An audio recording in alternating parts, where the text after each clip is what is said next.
శారదా పీఠంలో రాజశ్యామల మందిరం ఒక నిర్మాణమైంది. 2 ఎకరాలు గత ప్రభుత్వము ఇచ్చినటువంటి శారదా పీఠానికి ఈ యొక్క ప్రభుత్వం దాన్ని కూలగొట్టే ప్రయత్నం చేస్తూ ఉన్నది.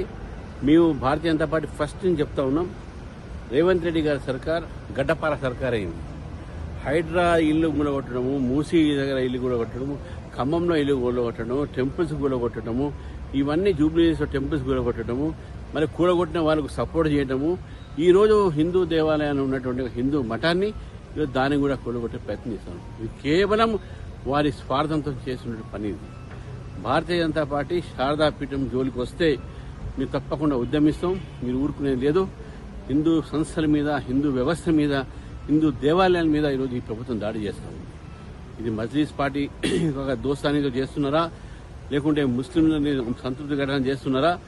ఇటువంటి ఒక గవర్నమెంట్ అలాట్ చేసి టెంపుల్ నిర్మాణం అయిన తర్వాత అక్కడ వేద స్కూల్ నడుస్తున్న సమయంలో వేద విద్యార్థులకు అక్కడ నిత్య భోజనాలు చేస్తున్న సమయంలో ఒక హిందూ ధర్మాన్ని ప్రబోధించేటటువంటి ఒక స్థానంలో ఈరోజు ప్రభుత్వం ఈ పని చేయడం అనేది దాన్ని భారతీయ జనతా పార్టీ తీవ్రంగా వ్యతిరేకిస్తుంది. నేను స్వామీజీ గారితో వ్యక్తిగతంగా మాట్లాడాను.